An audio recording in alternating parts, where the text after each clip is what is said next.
नमस्कार, आपका बहुत बहुत स्वागत है हमारे चैनल द फार्मा कोर्स 2.0 पे। तो हम पढ़ रहे थे फार्मेसी लॉ एंड एथिक्स का चैप्टर नंबर 9 जो कि है नेशनल फार्मास्यूटिकल प्राइसिंग अथॉरिटी।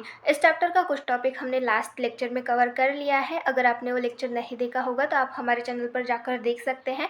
और अगर आपको हमारी कोशिश अच्छी लगती हो तो प्लीज़ हमारे चैनल को लाइक करिए, अपने दोस्तों के साथ भी शेयर करिए और नए हैं तो सब्सक्राइब करिए। तो आज के इस लेक्चर में हम देखेंगे नेशनल फार्मास्यूटिकल प्राइसिंग अथॉरिटी के बारे में। इसके बारे में हम इंट्रोडक्शन देखेंगे। लास्ट लेक्चर्स में हमने ऑब्जेक्टिव, डेफिनेशन, डीपीसीओ के बारे में देखा था। आज हम नेशनल फार्मास्यूटिकल प्राइसिंग अथॉरिटी के बारे में देखेंगे। तो आइए स्टार्ट करते हैं।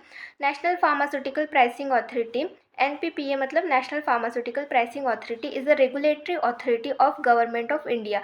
तो ये रेगुलेटरी अथॉरिटी है गवर्नमेंट ऑफ इंडिया की। Establish to fix price of bulk drug and formulation. ये किस लिए इस्टेब्लिश की गई है? जो भी बल्क ड्रग या फिर फॉर्मुलेशन है उनकी प्राइस फिक्स करने के लिए ये अथॉरिटी इस्टेब्लिश की गई है। Functions and responsibilities of NPPA। तो इनके फंक्शंस और रिस्पॉन्सिबिलिटीज़ के बारे में देखेंगे। सबसे पहला है monitor availability of different drugs. तो डिफरेंट ड्रग्स जो है वो अवेलेबल है मार्केट में, तो वो अवेलेबल है कि नहीं है उनकी अवेलेबिलिटी मॉनिटर करना, ये एक इनकी रिस्पॉन्सिबिलिटी होती है। Collect and maintain data on production, export, import etcetera. तो जो भी इंडिया में एक्सपोर्ट होता है ड्रग का, इंपोर्ट होता है या फिर प्रोडक्शन होता है, उसको कलेक्ट करना और मेंटेन करना, उसका जो भी डाटा है वो कलेक्ट करना और मेंटेन करना, ये एक इनकी रिस्पॉन्सिबिलिटी होती है। देन नेक्स्ट है to appoint necessary staff for efficient functioning of the authority. तो जो भी इनकी अथॉरिटी है वहाँ पर सफिशिएंट अमाउंट में स्टाफ अपॉइंट करना, ताकि जो भी इनकी अथॉरिटी है उनके जो भी फंक्शंस हैं वो एफिशिएंट तरीके से हो, इसके लिए जो स्टाफ है वो अपॉइंट करना। तो इस तरीके से ये इनकी रिस्पॉन्सिबिलिटीज़ होती है। देन नेक्स्ट हम देखेंगे पावर ऑफ NPPA। तो नेशनल फार्मास्यूटिकल प्राइसिंग अथॉरिटी के पास कौन कौन सी पावर होती है उसके बारे में देखेंगे। सबसे पहला है calculate the retail price of formulation. तो जो भी फॉर्मुलेशन है उसकी रिटेल प्राइस कैलकुलेट करते हैं national pharmaceutical pricing authority. Then next है power to fix retail price. तो जो भी ड्रग है उसकी रिटेल प्राइस फिक्स करने की पावर इनके पास होती है। Power to fix ceiling price, ceiling price fix करने की पावर इनके पास होती है। Price of formulation sold to dealer.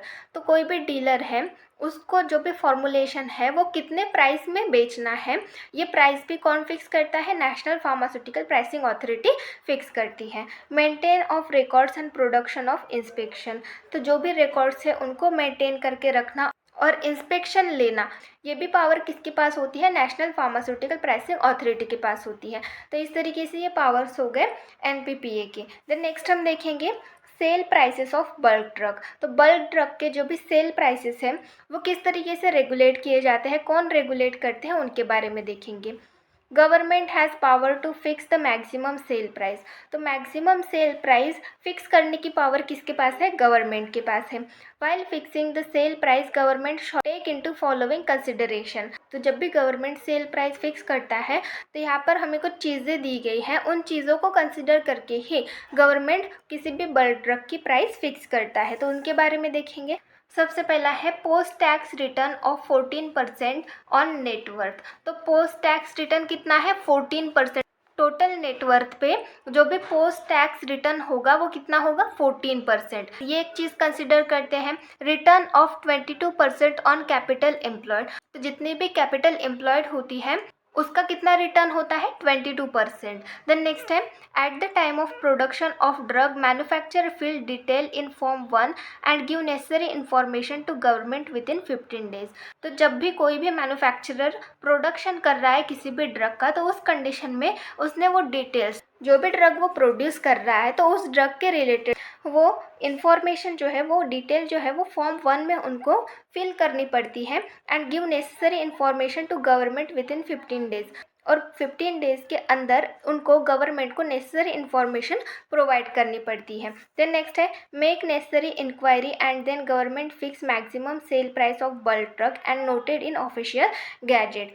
जो गवर्नमेंट है वो इंक्वायरी करती है, पहले जब उनको इन्फॉर्मेशन मिलती है तो वो इंक्वायरी करती है, उसके बाद जो मैक्सिमम सेल प्राइस होती है उस बल्क ड्रग की वो फिक्स करती है गवर्नमेंट, और जो ऑफिशियल गैजेट है उसमें नोट कर देती है। तो इस तरीके से ये प्रोसेस होती है बल्क ड्रग की प्राइस फिक्स करने की। तो नेक्स्ट हम देखेंगे रिटेल प्राइस फॉर्मूलेशन। तो रिटेल प्राइस फॉर्मूलेशन यहाँ पर हम देखेंगे ये किस तरीके से कैलकुलेट की जाती है उसके बारे में देखेंगे।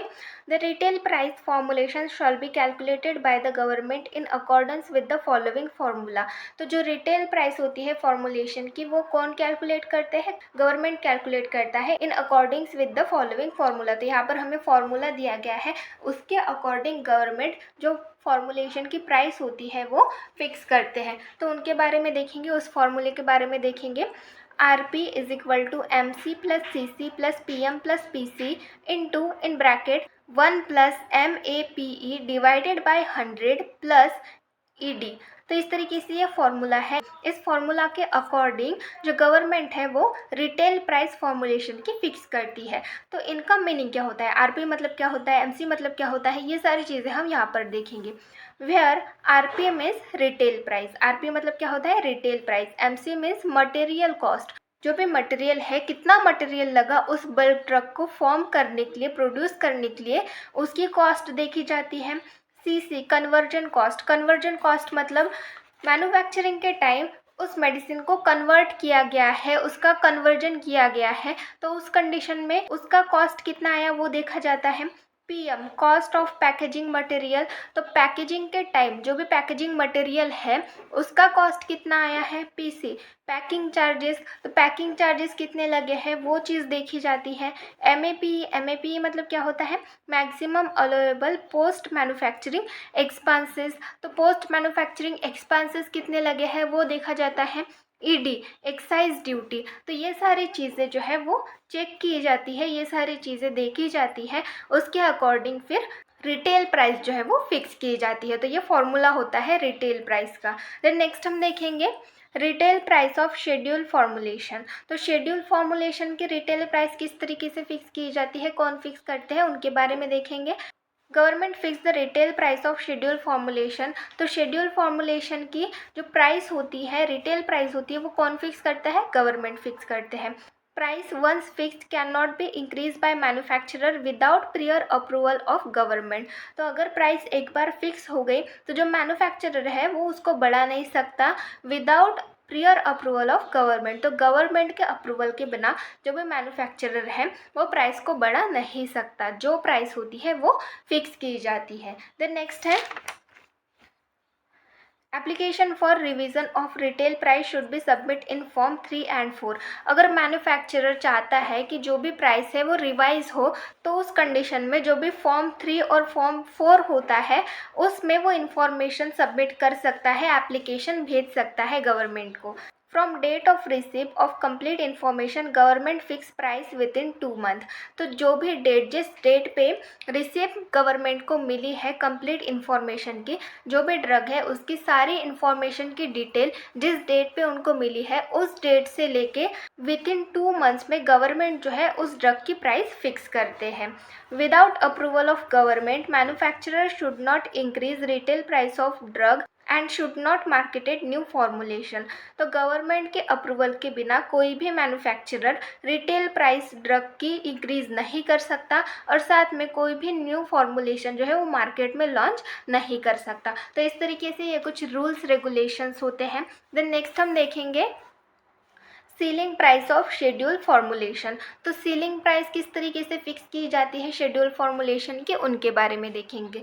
Government fixes the ceiling price of schedule formulation. Schedule formulation की सीलिंग प्राइस कौन फिक्स करता है, गवर्नमेंट फिक्स करता है। यहाँ पर हमें फॉर्मूला दिया गया है, इसी फॉर्मूले के अकॉर्डिंग सीलिंग प्राइस फिक्स की जाती है। PC is equal to PS dot 1 plus M by 100। तो ये फॉर्मूला हो गया। इसमें M मीन्स होता है margin to retailer 16% and PS मतलब होता है सम ऑफ द प्राइसेस और PC मतलब होता है सीलिंग प्राइस। तो इस तरीके से ये इनकी फुल फॉर्म हो गए।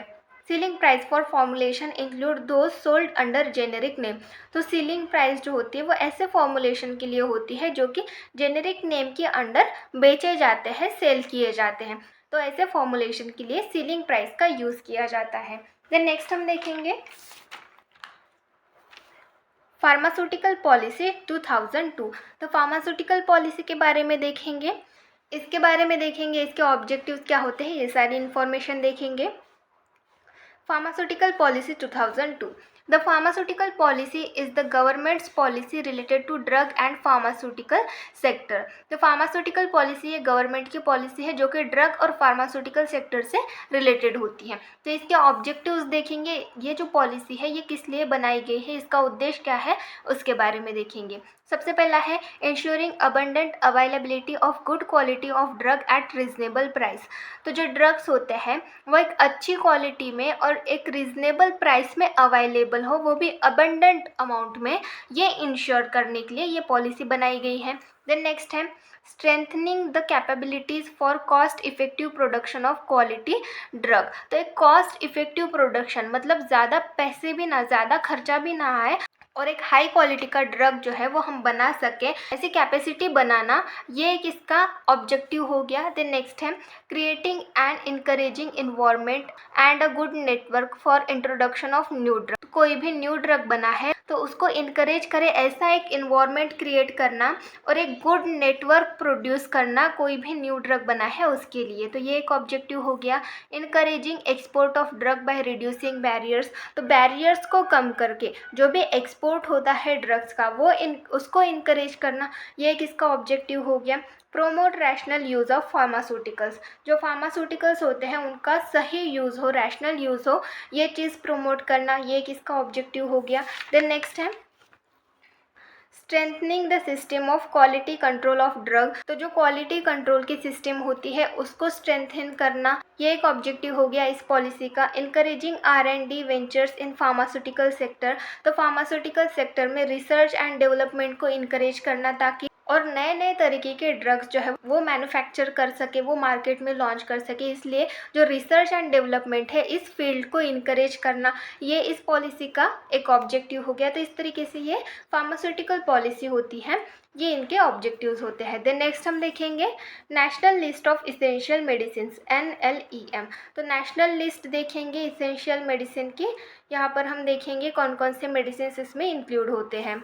National list of essential medicine is the list of medicine consisting of agents used to manage disease।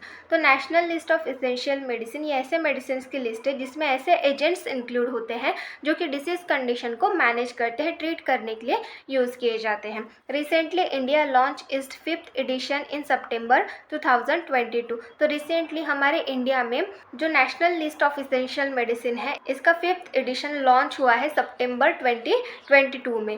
Then next क्या है फर्स्ट एडिशन। तो यहाँ पर हमें जो 4 एडिशंस दिए गए हैं वो कौन से ईयर में लॉन्च किए गए थे वो दिए गए हैं। तो फर्स्ट एडिशन जो है वो 1996 में आया था, सेकंड एडिशन जो है वो 2003 में आया था, थर्ड एडिशन 2011 में आया था, फोर्थ एडिशन 2015 में आया था और जो 5th और लेटेस्ट एडिशन है वो कब आया, 2022 में आया। तो इस तरीके से ये 5 एडिशंस है national list of essential medicine के।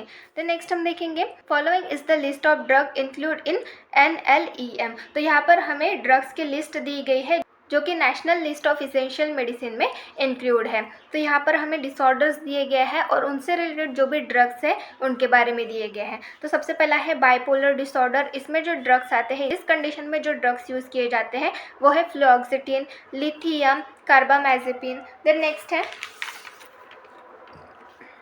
Generalise anxiety. इसमें जो ड्रग यूज़ करते हैं वो है क्लोनाजेपाम। देन नेक्स्ट है sleep disorder, zolpidem, panic attack, fluoxetine. Psychoactive substance में ब्यूप्रेनॉर्फिन एंड डायमेंशिया में निकोटीन एंड डोनपेजिल। तो इस तरीके से ये ड्रग्स होते हैं। ये सारे ड्रग्स जो है वो national list of essential medicine में इंक्लूड है।